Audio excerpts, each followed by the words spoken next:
And so a host in Atlanta waited 2 months to launch her Airbnb. 2 months. And it cost her more than $12,000, money that she's never going to get back. And here's the strange part. It had nothing to do with money or the property. She was just stuck. And after auditing over 100 Airbnbs in the last 12 months, I can tell you she's actually not unusual. That is because new hosts get stuck in the same 5 places every single time. And so in the next 10 minutes, you're going to feel which one is actually yours. And y'all, one of the 5 is actually much more common than the rest. And I'll tell you which one when we get there. But here's what nobody talks about. All 5 are secretly the same problem. You just can't see it yet. So let's go and find your spot. And let's jump back to Atlanta for a second, because on paper, she was actually completely ready. The property was done. She had watched everything you could possibly watch online, but yet still, she still sat on the property for 2 months. And you know this one is you if you've actually been almost ready for a while. And you're probably telling yourself, well, I need to research a little bit more. Well, you actually don't. That's because you've probably researched plenty. And when I asked her what was actually stopping her, it had nothing to do with hosting. The house still felt like hers. Her kitchen, her bathroom, and every time she pictured a stranger inside her property, well, she actually froze. When you take a step back and look at it with clearer eyes, she was trying to fix a feeling with more information. And I can tell y'all that never works. It frankly just gives you a much smarter way to keep stalling. And so we stopped talking about feelings and went ahead and pulled the comps on that property, looking at homes like hers a few streets over, really what they were actually making on Airbnb. And the number actually surprised her. It was roughly about $6,200 per month. And the second it became a number rather than a feeling, well, she got unstuck and got moving within just about a week. But those 2 months she waited, well, that wasn't caution. That is $12,000 she'll never see again. So it was never, do I feel ready? Well, you won't. And then the real question is, what does the evidence say? Can I undo this if I'm wrong? Well, you can. You can just start with one property and stop if you don't think it's working for you. So waiting till you're sure is actually just fear wrapped up in a much more responsible costume. And here's something I've seen hundreds of times. The hosts who waste the most money are the ones trying the hardest to get it right. And you know this one is you if you keep adding things and adding things. Another upgrade. A hot tub you can't actually even quite afford, but you think it'll make you stand out. And the more you spend, well, the less you feel ready to get started. And I audited this place in Tempe. Stunning photos, super host badge, but their ratings was stuck at a 4.27. And for a place that actually looked that good, something was wrong with it. And so this pool that you're seeing in the photo, when guests showed up, the motor was dead. It just frankly didn't work. Some of the furniture shown in the backyard, well, it was all around missing when guests showed up. And what I want you to remember from this is every amenity is a promise, and a broken hot tub is worse than no hot tub at all. That's because now you've broken your promise. And the guests, well, they're going to write about it, y'all. They're going to turn that heat up on you in those reviews. And the new hosts who get unstuck when this happens, they do the boring stuff first. Beds people sleep well in, furniture that lasts, floors that are actually clean. And so before you go ahead and spend a penny on the next thing, go and ask yourself this question. Can I deliver this amenity consistently each and every single guest stay? And if not, it's not an amenity. It is a 1-star review that you're just waiting to get. And if figuring out what to focus on first is actually kind of tripping you up, that is exactly what the free Airbnb setup checklist is for. It is the same framework I use with new hosts to decide what matters now and frankly what can wait, because they don't impact your revenue or review. The link is down below. Go and grab it after watching this video. And let's get going, because once the place is right, people get stuck on what to actually say about it. And one of the best performing listings I studied in Kansas City barely even described the house. And when I looked at why people were booking this property, it wasn't what I expected at all. It mentioned a youth fencing tournament, a family that was in town because their daughter was in the hospital, a funeral. Not one of them booked because it was a beautiful home. They booked a reason to be in the city on the biggest or even really the worst week of their year. And you know this is your stall if you've stared at an empty box and written the only thing you know, the house, the square footage, the granite, great location. But y'all, nobody books granite. That listing wasn't describing a property, it was describing the trip. Your listing isn't a description, it is actually a mirror. And that is the right guest will read it and see themselves in it. And so now you make it past setting up the listings, but it's live and you're not getting any bookings. Now what do you do? All right, now for this next one, you're getting 0 bookings during the World Cup in the #1 demand market in America at the time. And that actually happened to a brand new host in Kansas City. Had a really good place, great location, but 2 weeks before the games, they had nothing. And this is the one I promised you, the most commonplace new hosts get stuff, the empty calendar. And if this is you, well, you're not behind, you're just one move away. And your instincts here may be the wrong one. Cut the price. And cutting the price doesn't just lower your rate, it changes who finds you. Because if you go cheaper, you'll attract guests who only care about cheap. And I can tell you with a tremendous amount of experience, these will be the hardest guests you will ever host. And that is a spiral because a lower price wouldn't have fixed nothing. Nobody was even seeing their listing. Nobody clicked. And in the hottest market in the country, the problem was invisibility, not price. So before you even touch the price, I want you to diagnose the click. Are people seeing it, clicking it, and not booking? Those are 3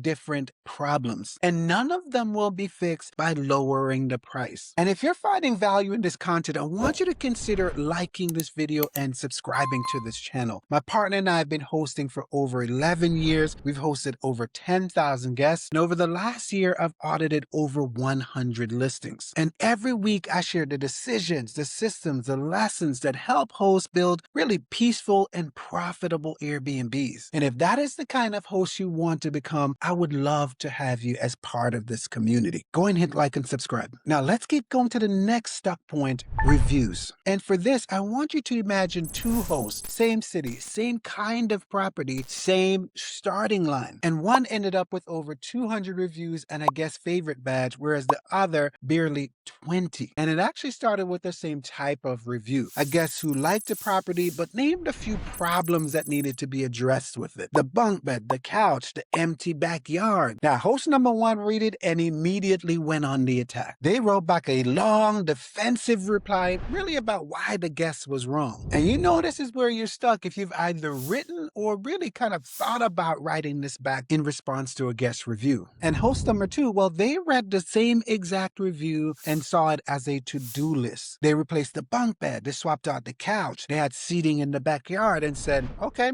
thank you. Now here's the part that actually matters. That guest favorite badge isn't a sticker. It pushes you up in search on Airbnb. So host number 2 doesn't just have more reviews, they get seen first on the platform. They get booked further out and by extension make a lot more money running their Airbnb. And the thing you need to remember with host 2 is that they almost never need to lower their price because they're strongly communicating value. Whereas host number 1 is still fighting for their life, trying to scrounge to get every single booking, still discounting to fill the gap. Same starting line, same information, 1 review. It wasn't the money. It wasn't the money, it wasn't the talent, and it wasn't luck. It was whether from that 1 review they heard you're wrong or here's how to make your place better. So what I want you to do is to read those reviews as the cheapest coaching you will ever get. Not a grade, a map. So, did you find yours? Now the part I promised at the start. Look at all 5 again. Researching forever, buying things you can't deliver, saying too much to no one, slashing price out of fear, and then fighting your own feedback. And these were never 5 problems. They're actually just 1. Every single one of these reflect a host that is trying to do too much. More research, more amenities, more words, more price moves, and more defending. And the hosts who get unstuck aren't doing more. They're doing less on purpose. And that is the most important thing I've learned in 11 years of hosting on Airbnb. The business is supposed to be much simpler than we make it sometimes as hosts. And almost every host I audit is buried under things they added because more felt safer. It isn't. It just actually buries you. And so the next video is the one you need after this. And it is about how to strip it back, how to do less on purpose, and actually watch it work much better. And if any of these 5 felt like you, well, that is the one to watch next, because when you pair what you've learned in this video with that one, you're going to be ahead of 90% of the other hosts in your market. I'll see you over there.